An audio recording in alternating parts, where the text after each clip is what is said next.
کہ پھر قرآن مجید کی رہنمائی کے مل جانے کے بعد کسی بندے سے کوئی اور بات پوچھنے کی ضرورت نہیں۔ قرآن جو مسئلہ بیان کر دے نا، پھر کسی اور سے مسئلہ پوچھنے کی ضرورت نہیں۔ اب قرآن مجید اللہ کی کتاب بندے کو رہنمائی کرتی ہے، ہر ایک کو نہیں۔ کس کو یہ رہنمائی کرتی ہے سیدھے راستے کی طرف؟ جس بندے کا تعلق قرآن مجید کے ساتھ 4 طرح کا ہوگا۔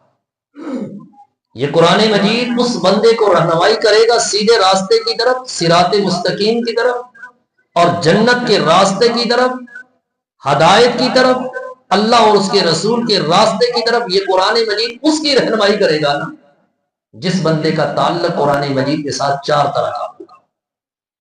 پہلا تعلق، جو بندہ قرآن مجید کثرت کے ساتھ اس کی تلاوت کرنے والا ہوتا ہے، اور دوسرا تعلق جو قرآن مجید سمجھ کے پڑھنے والا ہوتا ہے، اور تیسرا جو قرآن مجید پر عمل کرتا ہے، اور چوتھا وہ جو قرآن مجید پر عمل کرنے کے بعد آگے لوگوں تک پہنچاتا ہے۔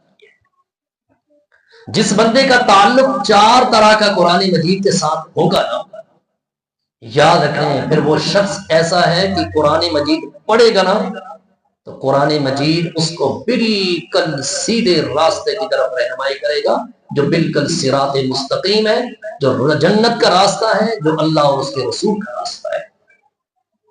تو سب سے پہلی بات، جس بندے کا تعلق قرآن مجید کے ساتھ اس طرح ہوگا کہ وہ قرآن مجید پڑھنے والا ہوگا، کثرت کے ساتھ قرآن کی تلاوت کرنے والا، صبح بھی پڑھ رہا ہے، شام بھی پڑھ رہا ہے، رمضان میں بھی پڑھ رہا ہے، غیر رمضان میں بھی پڑھ رہا ہے، قیام میں بھی پڑھ رہا ہے، اس کی روٹین ہے، اس کا تعلق قرآن مجید کے ساتھ اس قدر ہے کہ قرآن مجید کے بغیر اس کا گزارا اور چارہ ہی نہیں۔ ہمارا تو ایک رسمی تعلق ہے نا قرآن مجید کے ساتھ، ایک رسم، جیسے قرآن مجید کو ایک بندہ قرآن رمضان میں پڑھتا ہے، دوسرا بھی دیکھ کے پڑھتا ہے، تیسرا بھی پڑھتا ہے، اور جو ہی رمضان ختم ہو جاتا ہے ہمارا تعلق قرآن مجید کے ساتھ ختم ہو جاتا ہے۔ قرآن مجید کے ساتھ تعلق ایسا ہو اور قرآن مجید کی تلاوت ایسی ہو، قرآن مجید اس انداز سے پڑھیں آپ، ہر وقت ہر لمحہ۔ ضروری نہیں ہے کہ آپ 3 سپارے روزانہ پڑھ لیں، لیکن آپ اگر آدھا سپارہ بھی اور قرآن مجید کے پڑھا نا روزانہ کی بنیاد پر، روزانہ کی روٹین میں پڑھیں، آپ کا تعلق قرآن مجید کے ساتھ اس طرح کا پہنچا ہے۔ آئیے قرآن مجید کو پڑھنا ہے، سب سے پہلی بات قرآن مجید کی تلاوت کرنی ہے۔ قرآن مجید کی تلاوت کیوں کرنی ہے؟ اس لیے کہ اللہ رب العالمین نے اس قرآن کو پڑھنے کا حکم سب سے پہلے میرے اور آپ کے لاڈلے پیغمبر محمد رسول اللہ صلی اللہ علیہ وسلم کو دیا۔ آپ حیران ہوں گے کہ پہلی وحی جو پہلا پیغام اللہ نے آسمان سے نبی کریم صلی اللہ علیہ وسلم پہ نازل کیا، آپ غار حرا میں تھے، محو عبادت تھے، اس غار حرا کے اندر پہلا پیغام جو اللہ کے نبی کو پہنچا اللہ کی طرف سے، پہلا میسج جو آیا اللہ کی طرف سے، وہ کون سا تھا؟ پہلا میسج، پہلا پیغام، پہلی وحی اللہ رب العالمین نے جو آسمان سے پیارے پیغمبر محمد رسول اللہ صلی اللہ علیہ وسلم پہ نازل کی، وہ قرآن پڑھنے کا حکم ہے۔ فرمایا اقرأ بسم ربک الذی خلق، خلق الانسان من علق، اقرأ وربک الاکرم الذی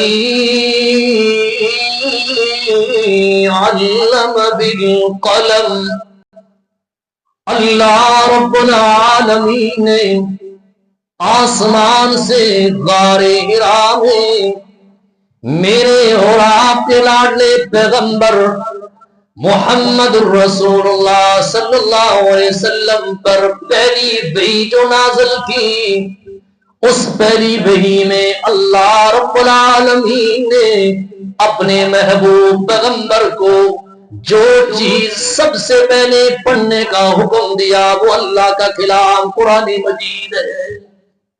فرمایا اقرأ بسم ربک الذی خلق، اور میرے لاڈلے پیغمبر محمد رسول اللہ صلی اللہ علیہ وسلم سب سے پہلی بات جو آپ نے اپنی زبان سے بولنا ہے، پہلا کلام جو آپ نے اپنی زبان سے ادا کرنا ہے وہ اللہ کا کلام قرآن مجید ہے، آپ نے اس کی تلاوت کرنی ہے۔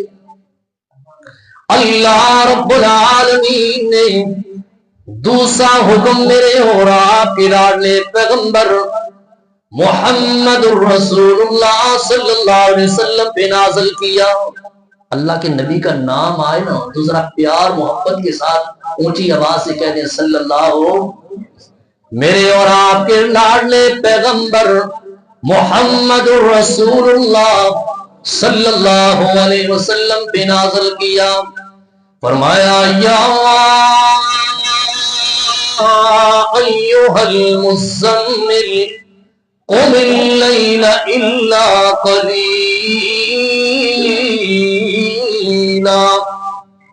نصفہ او انقص منہ قلیلا او زد علیہ ورتل القرآن ترتیلا۔